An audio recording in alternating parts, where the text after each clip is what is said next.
Oh, hey, superhumans. So we almost actually went to bed and forgot to actually do this live for this challenge. And I was like, you know what? Stuff it. Tomorrow's another day. I'll do two tomorrow.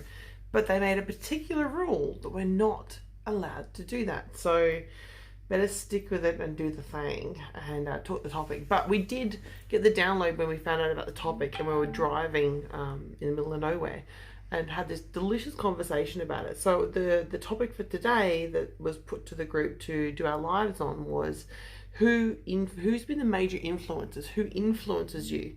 And what was really quite interesting to the two of us was the fact that neither of us actually really like that term. Both of us actually disagree with that because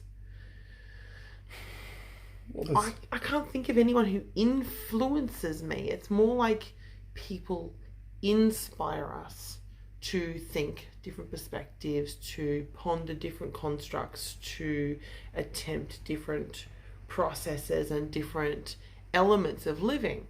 And I think I can't really say if anyone's ever really necessarily influenced either of us, but for the both of us, it's more about the fact that we've both realised there are a lot of people who have influenced us. And I think that whole connotation of who's influenced you kind of seems a little...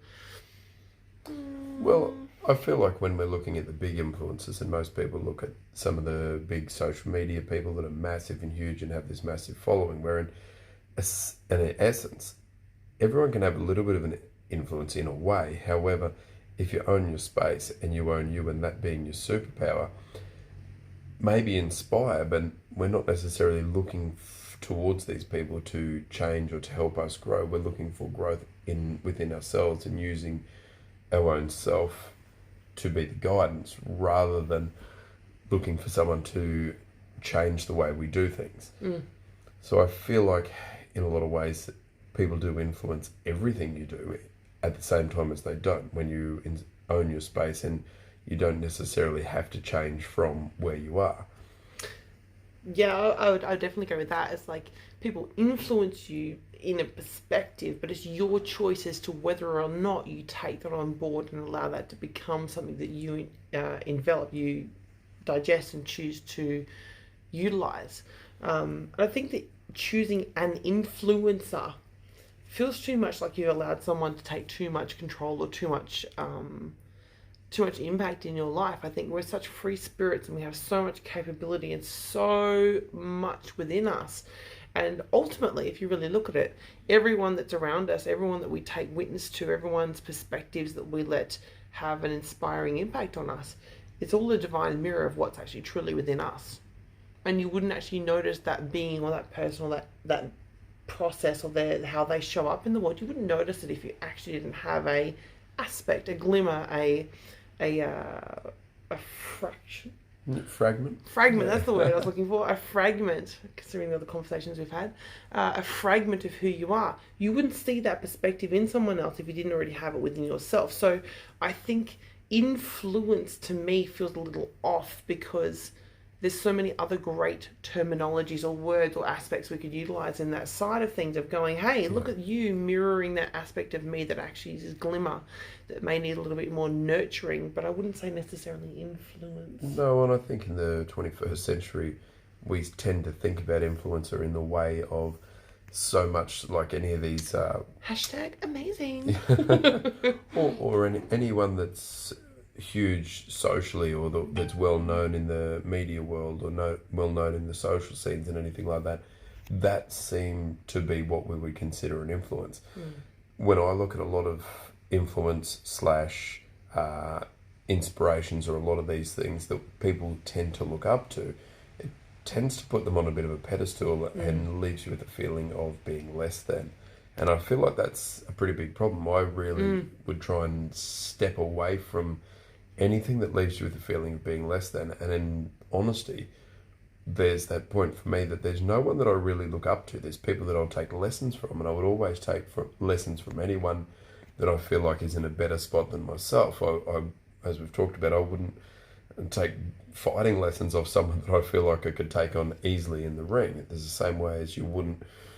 You can take lessons from them, but you necessarily wouldn't be influenced by people that are not in as good a space as yourself.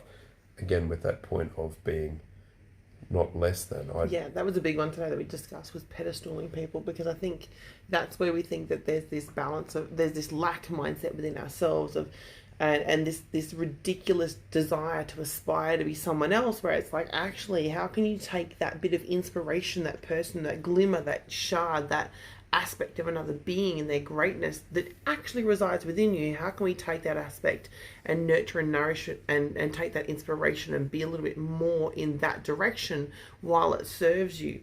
But when we pedestal people, I find it becomes this ridiculous imbalance and this egotistically driven desire to be something outside of ourselves, rather than actually witnessing the part of you that actually is alike. And I also feel like when we quite often put someone as an influencer and you think about them as an influencer, it also leaves that open to being a follower. And that takes away from Your free magic. thought. It takes away from your creativeness. It literally just puts you in a place where you don't have to think in a lot of these cases, if they're influencing everything you do. And at the same time, there's that point of, yeah, if they're helping you grow, for sure, take lessons, but looking up to them, that feels a little bit off to me. Yes, we could go down many tangents on that I think are not so wholesome for right now. We'd probably create ridiculous wormholes, but we know in the past and in time, hey, everybody who's jumping on, we know in the past we've seen so many who have been pedestaled, who have been followed, who have been worshipped in ways that have created unhealthy imbalances within mankind. But I think ultimately the message is to come back to self and understand the greatness that is within the individual, and take the inspiration from those around us, and nourish and nurture our beautiful souls and our beautiful ability to be our greatness in this life. But to look up to someone and think that they are more than is I think where things need to shift and change into perspective. I'm so lost. Lee, I think that would be not hard for you.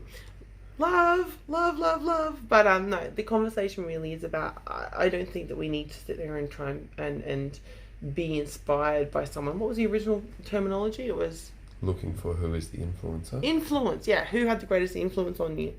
More like, who's had the most inspiring impact upon you, that's nurtured parts of you, and enable that, and dive deep into that, and reflect upon what it is about that person that has lit a fire within you, because ultimately everyone is a divine mirror. Everyone and everything that comes up in your life is a divine mirror of something within you, and that's the part that we quite often forget.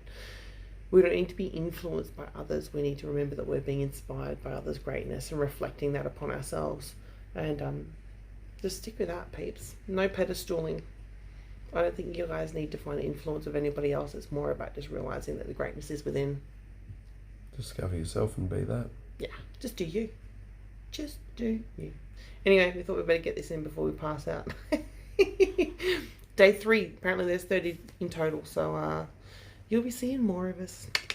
Peace out, guys. Night. Same flip side.